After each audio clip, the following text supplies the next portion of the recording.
Another crazy shooting, road rage, and he's only being charged with aggravated assault. Pretty pathetic. Police are praising the quick thinking of a woman who was able to safely pull over her car after she was shot in the neck driving in Grapevine Friday. Grapevine police arrested 30-year-old Brandon Rutt for the road rage shooting. Police are now sharing how they were able to link the shooting to Rutt. Fox 4's David Santandri talked with police and joins us live. David? This lady was talking to her husband on the phone. Can you imagine the terror that both of them felt?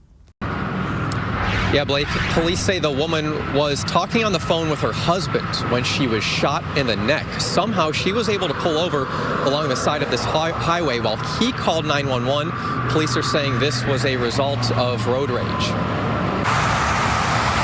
30-year-old Brandon Leota Rutt is who Grapevine police say shot a woman in her neck during an act of road rage Friday morning. Nobody deserves to get shot, and the victim is not the one to blame here. A 27-year-old woman was driving along Bass Pro Drive before entering the southbound lanes of State Highway 121. The driver, the victim, said she may or may not have cut him off. She's not sure. And she was on the phone with her husband at the time. So he's hearing all of this happen as this other driver is honking at her and screaming. Moments later, some kind of aggression on the road, and suddenly he pulls out a gun and shoots through her driver's side window. The bullet got through her neck, went out the other side. She was able to safely pull over onto the shoulder. Police say her husband took action. He hangs up and calls 911 and goes to her location. The woman survived. She was even able to give a description of the suspect and his vehicle.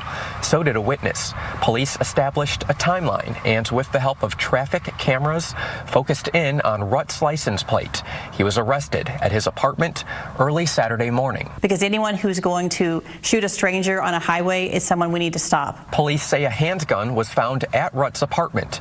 Investigators are working to determine if it's a match to the one used in the shooting. As for the victim, police say it's remarkable that she survived and that she safely pulled over after being shot. So not only did she protect herself, but she potentially protected other people on the road. This attempted murder?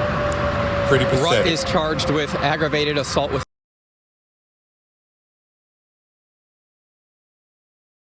a deadly weapon. He's in the Tarrant County Jail right now, but a bond amount has not yet been set.